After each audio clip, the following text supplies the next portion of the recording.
Merci. Alors, la façon dont tu poses la question, qu'est-ce qui reste quand la marée se retire? Je trouve que c'est exactement la bonne question. Moi, je l'ai observé plutôt dans ce travail-là, je l'ai observé plutôt dans le travail social, dans les conceptions de l'économie. C'est-à-dire, au fond, en disant, même si les grandes matrices territoriales catholiques se sont diluées, certaines diront effondrées, il reste des éthiques. Alors, est-ce que c'est une référence religieuse qui se transforme en éthique, mais qui sont très différenciées selon que l'on soit, selon les formes de catholicisme. Dans le chapitre sur les conceptions du lien économique, j'ai essayé de distinguer au moins quatre approches catholiques au fond de conception du lien économique qui montrent bien ce pluralisme-là, me semble-t-il, depuis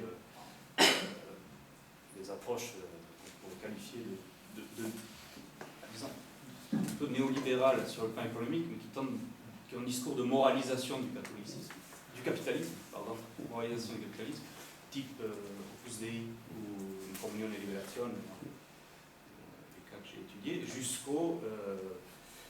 jusqu'à des approches plus que j'appelais l'éthique libérationniste, proche de ce qu'on appelait la théologie de la libération à un moment donné, très proche des expériences d'économie solidaire aujourd'hui, et notamment en période de crise économique, en passant à une position intermédiaire que j'appelais communautarienne, défendue par pas mal d'évêques, où je mets les caritas aussi, d'une action sociale qui certes est la suite de l'action caritative traditionnelle, mais qui s'actualise, qui s'autonomise, etc. Et puis, avec ce cas particulier de l'économie de la communion, des focolare, que je ne savais pas trop où caser, et qui, à la différence des autres mouvements, met la religiosité, la dimension religieuse, au cœur et de façon visible de son action. C'est ça que là, les focolare viennent illustrer ta thèse de la sainte ignorance, à mon avis, sur une forme de fondamentalisme comme produite par la sécularisation, par la modernisation, non pas une réaction. Donc, voilà. Qu'est-ce qui reste quand la marée se retire? Alors là, toute la difficulté, à mon avis, c'est de savoir où est-ce qu'on met le curseur. On peut très facilement, on est toujours à la frontière de l'explication culturaliste, c'est-à-dire, c'était un territoire catholique. Ça explique donc pourquoi il y a autant de coopératives catholiques ou communistes. En Italie, ça marchait dans les deux cas. Pourquoi on résout les problèmes publics de telle façon, voilà. Il y a de ça, mais à quel moment est-ce qu'on s'arrête? Je trouve qu'il y a des travaux qui maintenant nous donnent des voies un petit peu équilibrées pour répondre à ces questions. Je pense à ceux de Jacques Collard sur le Québec, puisque tu as parlé du Québec, où il montre au fond, voilà, qu'est-ce qui reste quand un mari se retire. Il reste quand même une conception de l'État, une façon collective d'aborder des questions de développement. Il en parlerait mieux que moi, mais c'est moi qui dois parler. Donc, il vient de refuser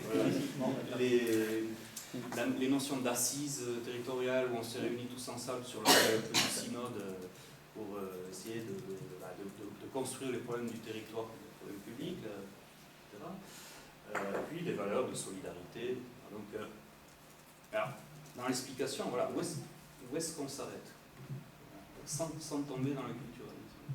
C'est pour ça qu'il faut avoir ces explications-là avec, je crois que la remarque de Donatella était très juste tout à l'heure, en tenant en compte de la structure des opportunités politiques, c'est-à-dire d'inscrire ça historiquement sur des temps de rupture, des temps de continuité, sur le changement de l'État, le changement de l'Église. Et puis, simplement, dernier point, sur la pratique rituelle catholique locale. Alors ça, c'est un domaine qui me... Et la question de la religiosité locale, ce que William Christian préfère à celle de religion populaire, parce que le mot populaire est un peu ambigu. Ça, c'est une piste que je donne à la conclusion, et que je n'est pas vraiment traité ici, mais c'est quelque chose que je voudrais vraiment traiter de façon plus approfondie, parce que c'est précisément un des espaces où se joue le lien entre religion et culture, où il se reconstruit totalement. L'exemple de la fête Dieu au Pays Basque, dans le livre, je donne des exemples des formes de religiosité populaire dans le sud de l'Italie. Donc et là, pour le coup, la spécificité de l'institution religieuse joue à plein. Merci beaucoup. Nous allons donc poursuivre avec votre deuxième rapporteur, que nous sommes également très heureux évidemment d'accueillir, qui est au cœur de cette construction idéale typique dont on est tous jaloux. Donc Philippe Portier, qui est directeur d'études désormais à l'école pratique des eaux de l'étude. Merci mon cher Yves. Moi aussi je suis vraiment très très heureux d'être là parmi vous aujourd'hui. Alors, moi, je connaissais de longue date les travaux de Xavier Aristzaina, et je dois dire que j'ai toujours été séduit dès la lecture de votre thèse par votre travail qui est, je ne vais cesser de le dire, tout de finesse et d'originalité. Alors je me suis réjoui évidemment de lire votre mémoire inédit sur les politiques territoriales du religieux que vous avez fixé. Le choix aurait pu être une conférence sur les médiations catholiques. Alors, quelques mots simplement sur votre parcours. Moi, il me semble que, évidemment, ce parcours présente tous les signes de l'excellence, linéarité de votre trajectoire, depuis la thèse, en passant par l'obtention d'un poste de chargé de recherche, une carrière qui d'emblée vous reconnaît comme un excellent chercheur. Vous devenez chargé de recherche à 29 ans, ce qui n'est pas si fréquent. Un beau livre, très beau livre, Les virtuoses de l'identité. Déjà, on voit à travers le terme ou l'intitulé que vous choisissez, toute votre conception de l'identité tout au long de votre travail. L'identité, c'est à la fois une substance, mais c'est une substance qu'on retravaille constamment en fonction de ses propres intérêts, de ses propres idées, de ses propres institutions. J'ajoute que le fait que vous ayez été inscrit dans l'espace bordelais ne vous a jamais empêché de travailler à l'extérieur, et votre stage de longue durée à l'Institut européen de Florence le montre plus que tout autre. J'ai été beaucoup impressionné aussi par la quantité de vos productions, si jeunes et déjà tellement de travaux importants. Tellement de travaux importants, oui, ne dites pas non, oui, des livres en masse, un nombre d'articles extrêmement importants, je trouve. Je vais y revenir d'ailleurs tout à l'heure, en nombre et en qualité, portés par des supports qui sont d'une valeur le plus souvent tout à fait incontestable. Et puis, une réflexion qualitativement très innovante autour de 2 points, où l'on voit d'une certaine manière la marque, l'identité bordelaise, d'un côté une analyse du lien, je vais y revenir tout à l'heure, entre catholicisme et identité, où vous montrez tout au long de vos travaux la part que le catholicisme a pu prendre dans la construction non seulement des régimes axiologiques, des régimes de représentation, dont les catholiques seraient aujourd'hui porteurs, mais aussi dans leur système d'action, et en particulier dans leur système de structuration du social. C'est un point qui court tout au long de vos travaux et qu'on retrouve, me semble-t-il, de manière emblématique dans votre mémoire inédite. Puis il y a un deuxième bloc où on reconnaît aussi la patte bordelaise, c'est l'analyse de la relation entre espace, politique et économie, avec, alors évidemment, je salue ici notre ami Jacques Pallard, notre ami Andy Smith, qui ont beaucoup travaillé sur ces questions, avec une forte théoricité autour, en particulier, de la notion de régime de territorialité, qu'on voit à l'œuvre, d'ailleurs, dans le mémoire que vous nous présentez aujourd'hui. Ce sont des objets extrêmement originaux, je trouve, et je me souviens, dans le rapport d'agrégation de 1994-95, rédigé par Yves Chemel, il y avait cette idée qu'un angle mort persistait dans cette science qui était en expansion, la science politique de l'époque. Il disait, mais finalement, il nous manque quelque chose tout de même, c'est d'effectuer le lien entre science politique et analyse des économies publiques. Et d'une certaine manière, il y a dans votre travail quelque chose qui va dans ce sens, politique de la pêche, politique du vin et économie sociale et solidaire que vous avez étudié avec beaucoup de précision.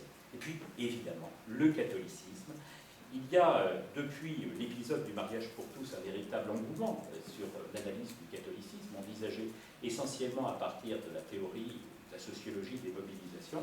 Jusqu'alors, il intéressait assez peu les chercheurs. Un autre grand bordelais, Jacques Lacroix, s'en désespérait, d'ailleurs, dans les années 1990.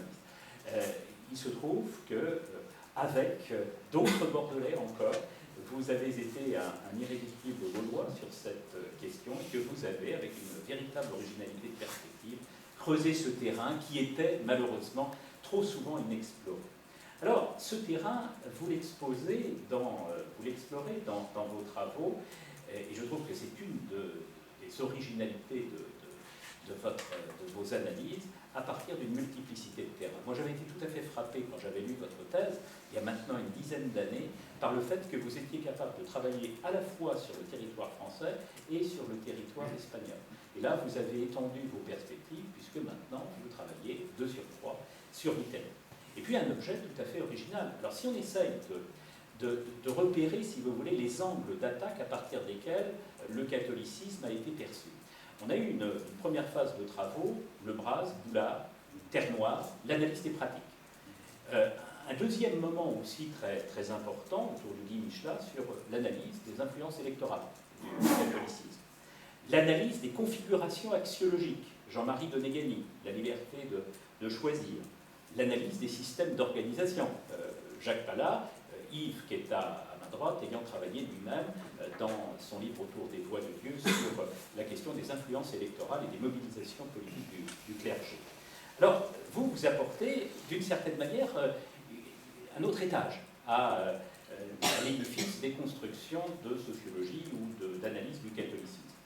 Votre question est la suivante. Tout au long de vos travaux, me semble-t-il, en quoi le catholicisme est-il encore capable de structurer le social ? La réponse que vous donnez est une réponse contre-intuitive. Il y a encore une religion publique qui peut s'appeler la religion catholique.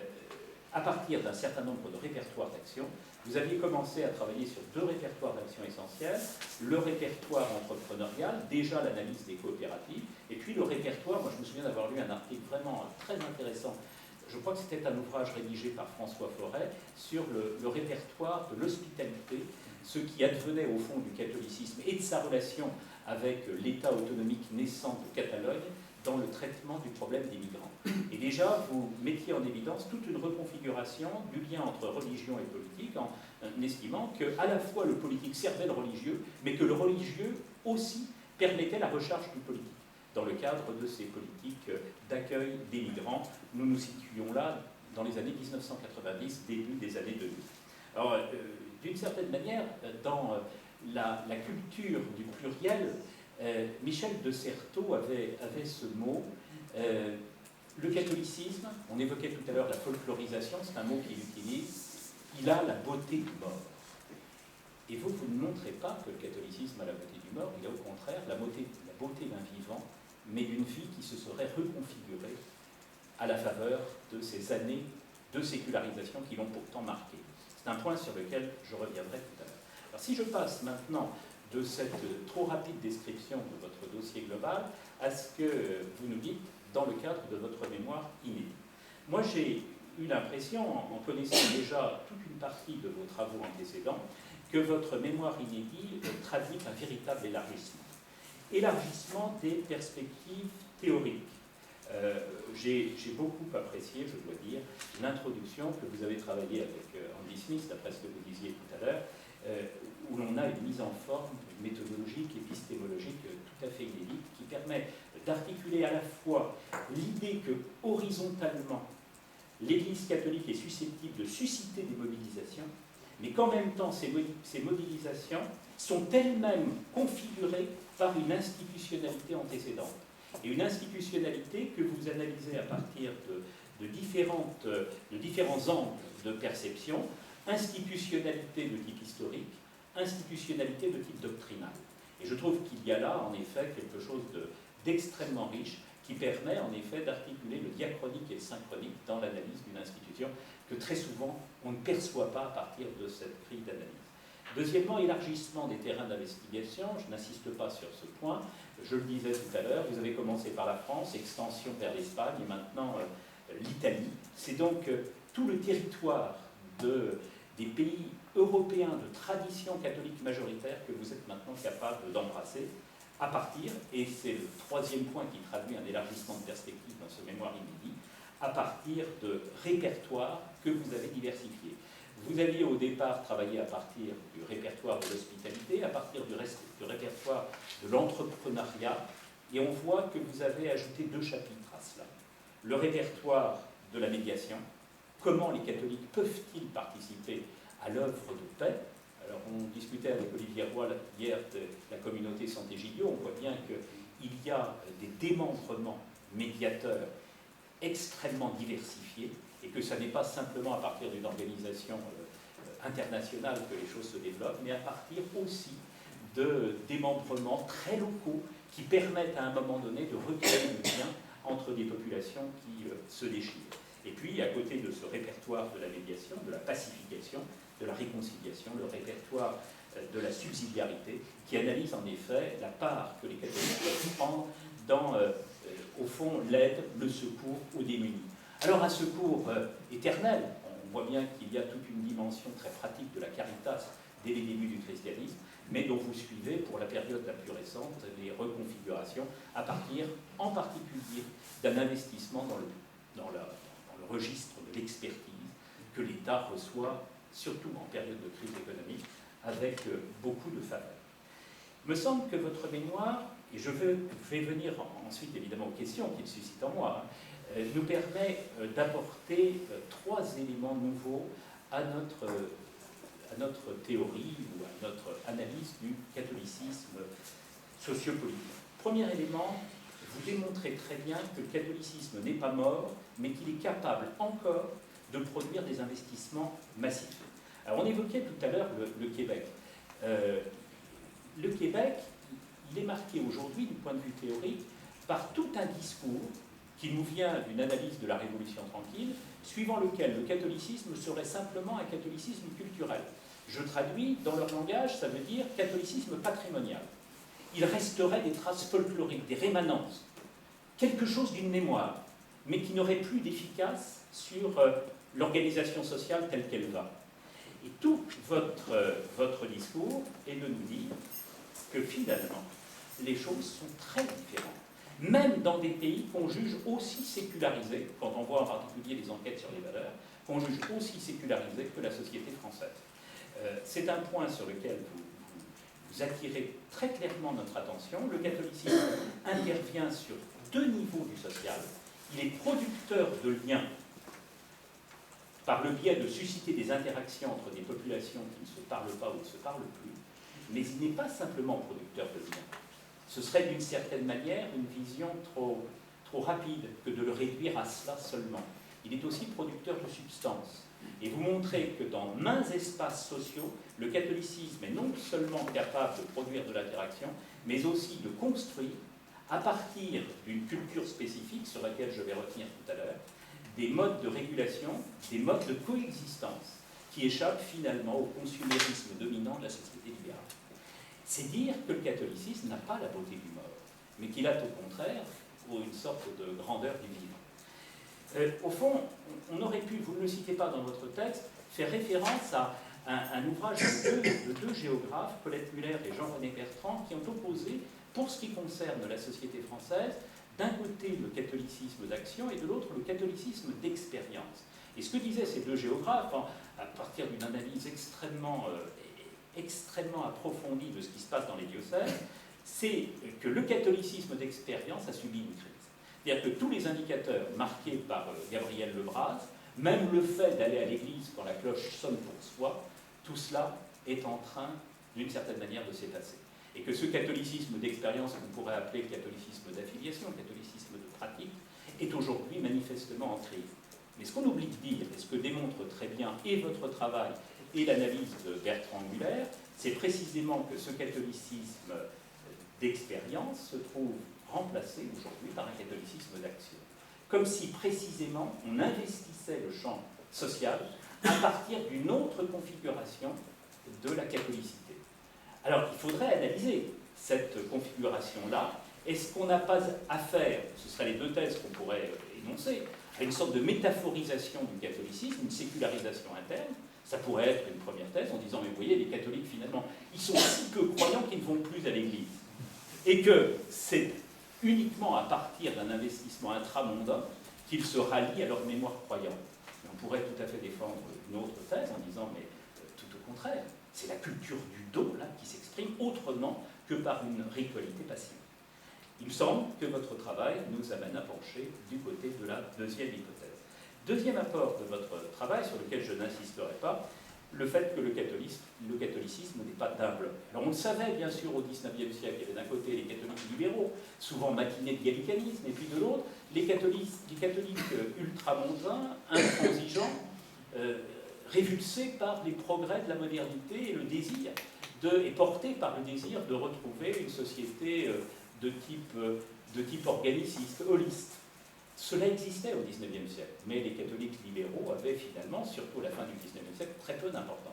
Ce que vous démontrez dans votre travail, c'est que le catholicisme subit de plein fouet, lui aussi, la différenciation de la modernité, la pluralisation des appartenances, cet effet supernova dont parlait Charles Taylor dans son ouvrage sur l'âge séculier. Deux polarités, des polarités simplement, qui dessine une sorte de continuum sur lequel on peut placer en effet des types particuliers de catholicité. D'un côté le catholicisme d'ouverture, de l'autre le catholicisme d'identité. Ce que vous décrivez, me semble-t-il, parfaitement dans votre travail. Puis il y a un troisième point, là il y a une véritable innovation théorique aussi, moi je trouve, c'est la question des convergences. Et je le dis d'autant mieux que j'ai participé à un ouvrage qui dit exactement le contraire de ce que vous dites. Et je trouve que c'est vous qui avez raison, au bout du compte. L'ouvrage en question s'appelait Portrait du catholicisme. Il avait été dirigé par, c'est pas moi qui l'ai dirigé, hein, donc je suis excusable. Il était dirigé par Alfonso Pérez Agoté, qui est un ami qui était dans votre thèse aussi, je crois, dans votre jury de thèse. Et Alfonso Pérez Agoté, donc on était tous d'accord, on avait travaillé sur le Portugal, l'Espagne, la France, la Belgique et l'Italie. Et alors ce qui apparaissait, c'est que on mettait en évidence, on essayait de mettre en évidence le fait que les trajectoires nationales pesaient encore sur les types de catholicité. Et qu'on repérait bien que le discours des évêques belges, étant donné le niveau de sécularisation de la société, ne pouvait pas être le même que celui des évêques espagnols, par exemple, qui avaient un discours beaucoup plus autoritaire, beaucoup plus vindicatif, parce que s'appuyant d'une part sur une catholicité plus dense, sur un pays moins sécularisé et surtout sur une tradition qui reliait la catholicité espagnole, non pas à la démocratie chrétienne, mais plutôt à un catholicisme de type franquiste. Alors, du coup, on était porté, je pourrais multiplier les exemples sur les autres types de catholicité, on était porté à dire, mais vous voyez bien, l'Europe des religions, l'Europe du catholicisme ne se constitue pas. On assiste au contraire à une sorte de mosaïque des catholicités en Europe. Et vous, ce que vous nous dites très bien, je trouve, dans votre travail, c'est, avec une analyse extrêmement approfondie, oui, bien sûr, il y a des traces d'appartenance nationale. Il y a des configurations propres à chaque pays. Mais en même temps, on voit bien qu'il y a des phénomènes de convergence sur l'ensemble des registres, des phénomènes de convergence sur lesquels je vais vous interroger tout à l'heure. L'idée précisément que le catholicisme est encore capable de structurer le social à partir des 4 registres d'intervention que vous avez vous-même pointés. Alors évidemment, quand on est confronté à tel défi théorique, ça appelle quelques questions que je voudrais maintenant, si vous le voulez bien, mais j'ai déjà terminé. Alors, je voudrais vous poser 3 ou 4 petites questions. Tout d'abord, j'ai lu votre mémoire avec beaucoup d'intérêt, j'ai vu 2 petites erreurs de détail. Je voudrais vous les signaler pour éviter de le dire dans le cadre de la publication. Première idée, moi je ne suis pas d'accord avec vous quand vous dites à la page 31 de votre document, Rerum Novarum, Léon XIII, 1891, a développé une conception libérale et absolutiste du droit de propriété. Sur cette question-là, non, parce que justement, Jaurès, 10 ans après avoir lu Rerum Novarum, ce pape décidément me surprend, il est socialiste. Il a raison de le dire d'une certaine manière, au regard de l'opposition de Léon XIII au libéralisme. Regardez bien Rerum Novarum, quand il traite de la propriété privée, il fait référence à la Quaestio 66 de la Somme de saint Thomas d'Aquin, qui renvoie précisément au thème de la fonction sociale de la propriété. Et s'il utilise la question 66 de la somme théologique, c'est précisément pour s'opposer à une conception qui serait absolutiste de la propriété qu'on trouverait chez les libéraux. Deuxième toute petite erreur, parce qu'autrement il n'y en a vraiment pas, hein, enfin, de mon point de vue, j'ai peut-être, je n'ai pas non plus la science infuse, mais depuis 1905, dites-vous, les biens d'église sont gérés par, alors ça c'est page 46, depuis 1905, les biens d'église sont gérés par des associations cultuelles, devenues associations diocésaines en 1924. Non, justement l'Église refuse des associations cultuelles en 1905 et reste dans l'incertitude juridique jusqu'en 1924. Et si on établit des associations diocésaines, c'est justement parce qu'on refuse les associations cultuelles. Donc de ce point de vue, c'est très facile de changer cela, mais il y avait peut-être deux petites erreurs que je voulais vous signaler. Alors, ces questions mises à part, je voudrais vous aborder, si vous voulez, trois types de questions. Premièrement, le rapport à l'institution catholique. Vous dites très fortement, moi j'ai trouvé dans votre travail, vous dites très fortement que le catholicisme n'échappe pas, lui non plus, bien qu'institution hiérarchisée et pyramidale, au phénomène de dérégulation. On est passé, comme disait François Host, du modèle de la pyramide au modèle du réseau. Alors, moi je trouve que l'analyse est évidemment très juste, et on l'a vu même durant la fameuse Manif pour tous, où les plus traditionnels des catholiques prenaient leur autonomie vis-à-vis de la hiérarchie elle-même, au point parfois d'ailleurs de susciter l'incompréhension, la critique de la hiérarchie catholique elle-même. Mais est-ce qu'on ne peut pas cependant nuancer le propos qui est le vôtre en établissant, plus que vous ne le faites, un dégradé des affiliations, entre d'un côté la polarité de l'identité, de l'autre la polarité de l'ouverture. Moi, il m'a semblé, si vous voulez, que les catholiques d'identité que vous identifiez à plusieurs reprises dans votre travail, et dans les trois pays, c'est un signe de convergence, ont des adhésions différentes par rapport aux catholiques d'ouverture à la lecture magistérielle de la doctrine sociale de l'Église. Ils ont d'autre part des liens sans doute plus affirmés avec la hiérarchie catholique. Alors des liens qui se sont distendus, mais qui se maintiennent probablement davantage que du côté des catholiques d'ouverture, quels que soient par ailleurs les régimes de territorialité auxquels vous faites allusion. Et puis surtout, c'est un point que peut-être vous n'analysez, enfin c'est normal, hein, vous faites tellement de choses dans votre travail, et sur lequel vous auriez peut-être pu dire quelque chose de plus, c'est que les registres de mobilisation ne sont pas exactement les mêmes.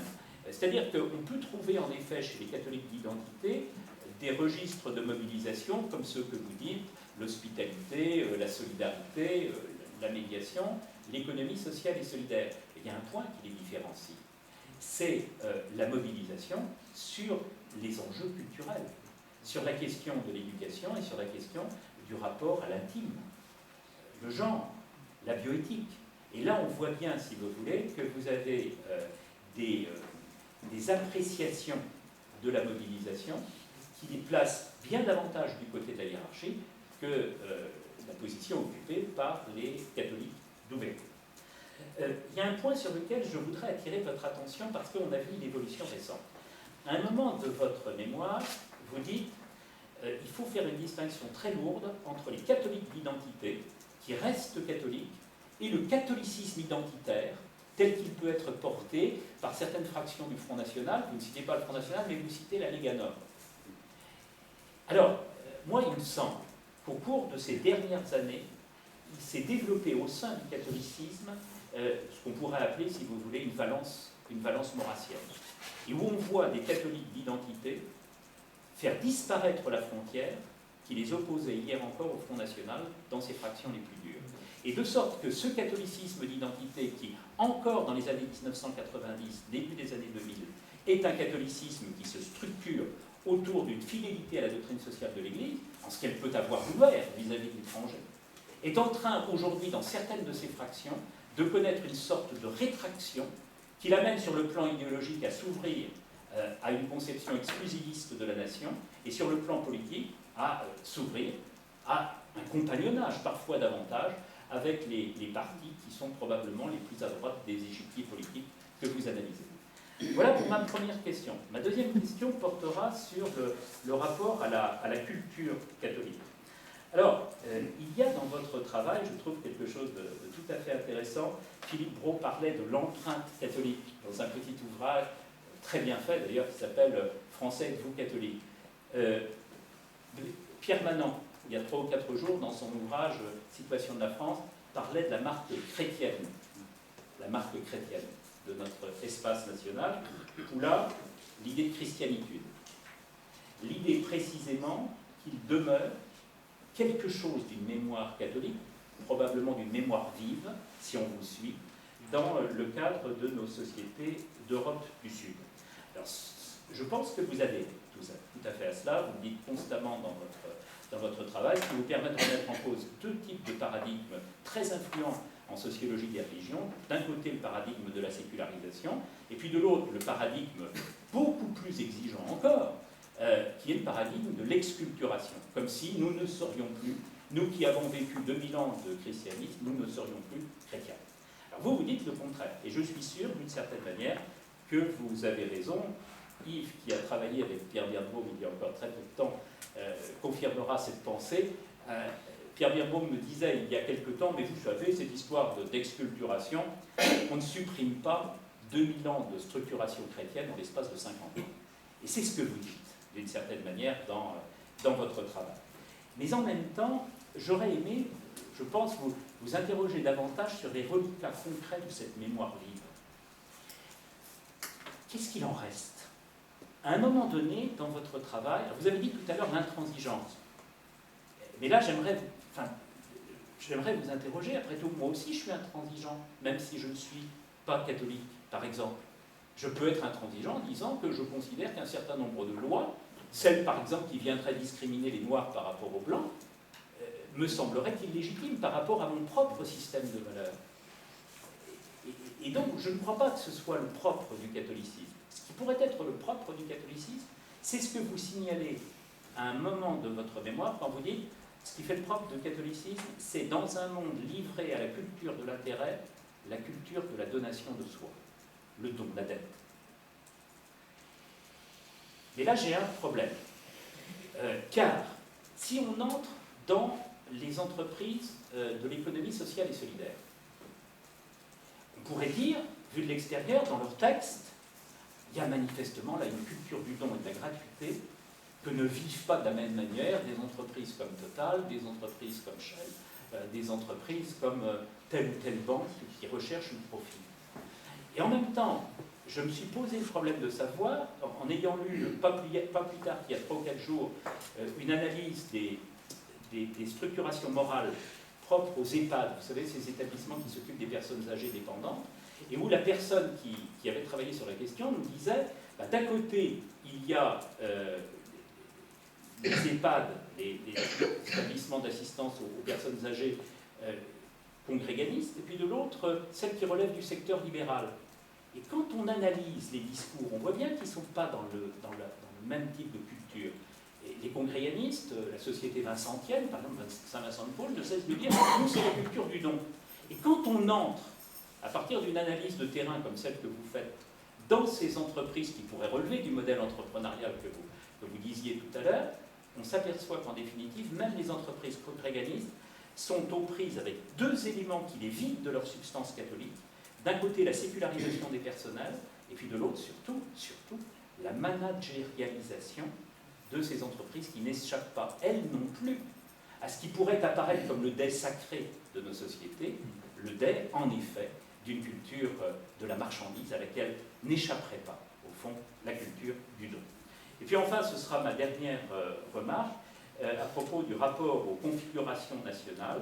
Moi, j'ai été très intéressé par le fait que vous faisiez sauter les frontières dans votre travail à partir de la question de la convergence des systèmes.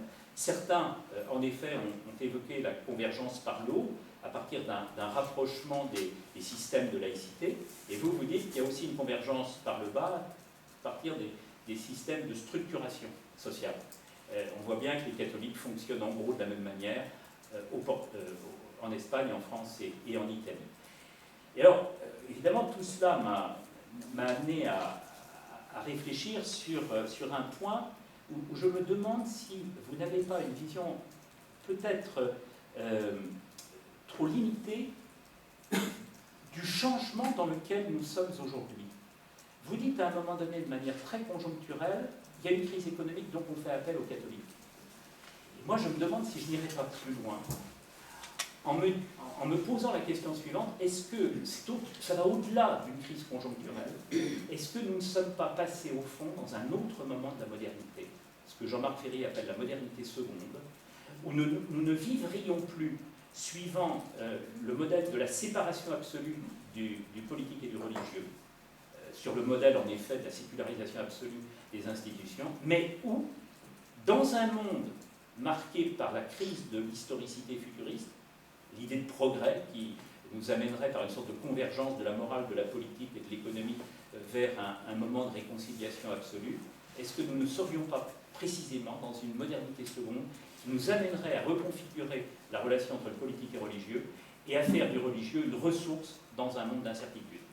Voilà en gros, si vous voulez, les trois questions que je voulais vous poser à l'issue de la lecture de votre travail. Mais encore une fois, chapeau, parce que moi j'ai trouvé que faire un travail comme ça, c'est très fort. Merci, Xavier. Merci beaucoup. Xavier se sent autorisé à prendre un peu plus de 10 minutes s'il le souhaite. Nous avons, malgré le laxisme qui est le mien, sous contrôle, hein, tout va bien. Merci pour ces commentaires. D'abord, je m'excuse pour les erreurs, les deux erreurs historiques, mais ça c'est les collègues qui font de l'histoire. Certains, oui. Certains. Je voulais, effectivement, des choses que j'aurais préparées pour la publication, notamment sur l'interprétation du droit de propriété de Rouen, l'association culturelle de Cézanne, effectivement. Si j'en viens aux trois questions qui sont premièrement sur le rapport à l'institution catholique. Alors, passage du modèle de la pyramide au modèle du réseau, alors c'est peut-être pas exactement ce que je dis. Enfin, effectivement, travaillant sur les organisations sociales, mon travail empirique m'a amené effectivement à mettre en évidence plutôt des effets, des logiques de réseau, en opposant peut-être des logiques de réseau type affinitaire, des logiques plus territorialisées, qui s'ancrent, comme sur les Caritas, dans le maillage territorial social de l'Église. Mais effectivement, et je suis d'accord, je ne le mets pas suffisamment en évidence, il y a des liens à la hiérarchie qui sont là, qui sont encore là, et il faut effectivement traiter avec cette idée de dégradé dont vous parlez. Alors, donc, ensuite, que les catholiques de l'identité ont des lectures différenciées, alors que la doctrine sociale de l'Église ait des liens plus affirmés à la hiérarchie, je suis d'accord, mais peut-être pas pour tous les courants de catholiques de l'identité. Je prends un exemple très concret, le mouvement des Focolari, porteur de l'économie de la communion, que j'ai pu voir en Toscane, clairement avait un discours très autonome, très différencié par rapport aux institutions diocésaines territoriales, voire des relations conflictuelles avec le diocèse. Ils avaient leur propre séminaire, avec des séminaristes qui venaient du monde entier, clairement sur une base affinitaire. Là, je un petit peu la thèse de l'idée de la déconnexion. Là, pour le coup, ces catholicistes de l'identité sont dans une relation plutôt conflictuelle à la hiérarchie de l'Église. Alors, ce qu'il faudrait suivre ensuite, maintenant, c'est avec le changement au Vatican, quel type de relations vont entretenir tous ces catholiques de l'identité dans toutes leurs déclinaisons, parce qu'on met dans cette catégorie, si j'ai bien compris, des organisations, des mouvements, des personnalités, des évêques extrêmement différents. Voilà. Donc, on a des évêques qui, pour le coup, sont au cœur de la hiérarchie, en tous les cas territoriale, de l'Église. On a des mouvements qui vont entretenir, dans certains cas, aucun lien, très peu de lien avec la hiérarchie de ces deux. Donc, il faudrait, je crois, affiner, et je ne fais sûrement pas suffisamment, ce rapport à l'institution. Oui, mais ce n'était pas une critique, hein, c'était justement pour engager. Ouais. C'était autant de questions que je me posais que celles que je vous pose à vous. Voilà. Alors, sur le deuxième point, ça c'est extrêmement intéressant, et le rapprochement entre, alors vous parliez du cas français, en gros, au sein du catholicisme d'identité, la valence maurassienne, ou bien le rapprochement avec le Front National, qui se fait maintenant de plus explicite, de façon plus explicite que c'était il y a quelques années. Ici, on a des travaux, notamment l'enquête en cours de Magali Bensouda sur tout est à Bordeaux. sur le mouvement des sentinelles à Bordeaux, qui est, il me semble, met à jour empiriquement exactement ce genre de phénomène. Alors c'est vrai, je ne l'ai pas vu, parce que c'est pas exactement sur cela que se concentrait mon travail. Vous avez vu, c'est-à-dire que je suis plutôt parti d'un travail sur, encore une fois, pour faire vite, les catholiques de l'ouverture, ceux à sensibilité sociale, et en regardant les modalités de leur travail dans les différents secteurs dont nous avons parlé, en me disant aussi, parce qu'il y a beaucoup de gens qui travaillent sur les autres, pour le coup, sur ce lien entre cette résurgence du catholicisme d'identité et puis rapprochement avec les partis extrêmes. Et je pense que ce qui serait intéressant à tester, c'est encore une fois une hypothèse de la convergence, c'est-à-dire de comparer ce phénomène qui, en France, à l'évidence, est une réalité, avec ce qui se passe en Espagne ou en Italie.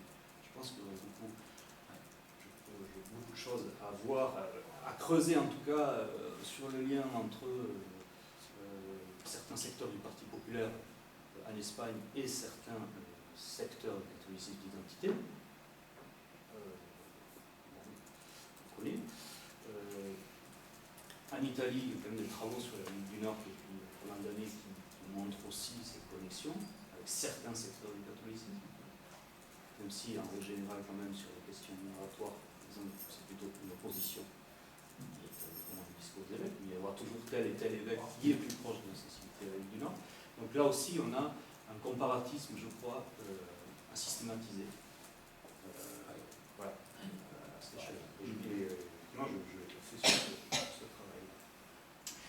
Et sur le... j'étais encore à la première question, en fait. La deuxième question était un peu sur l'empreinte catholique, ce qui reste après la marée. Et puis, vous êtes arrivé à cette discussion sur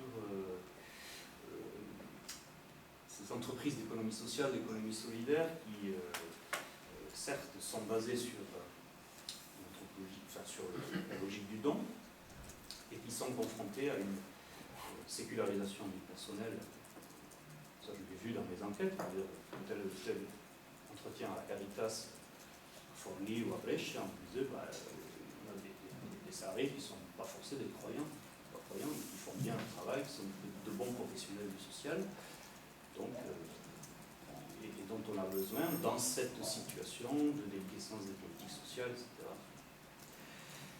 Et managérialisation des entreprises, c'est tout à fait exact, ça aussi c'est une convergence, d'autant que ces entreprises, on va dire, pour faire bref, du tiers secteur, sont confrontées, quel que soit le territoire, à un changement d'articulation aux politiques publiques. En gros, le modèle de la subvention terminé, se passer au financement sur projet, ce qui est un changement culturel très important pour toutes les entreprises d'économie sociale solidaire, qu'elles soient d'origine religieuse ou pas d'ailleurs, ce qui les porte à construire un discours plus entrepreneurial. Est-ce que certains secteurs du catholicisme, pour le coup d'identité, légitiment en disant, exemple comme Unione Liberazione, qui dit une entreprise non-profit doit se penser comme une entreprise for profit, pour être compétitives, puisqu'elles sont en compétition sur les marchés publics, elles sont en compétition avec des acteurs privés marchands. Donc il y a un changement fondamental là, de culture auquel sont confrontées les entreprises d'économie sociale et solidaire d'origine catholique. Donc ça, c'est je crois quelque chose de transversal aussi, me semble-t-il. Ouais. Du coup, la culture du don en question,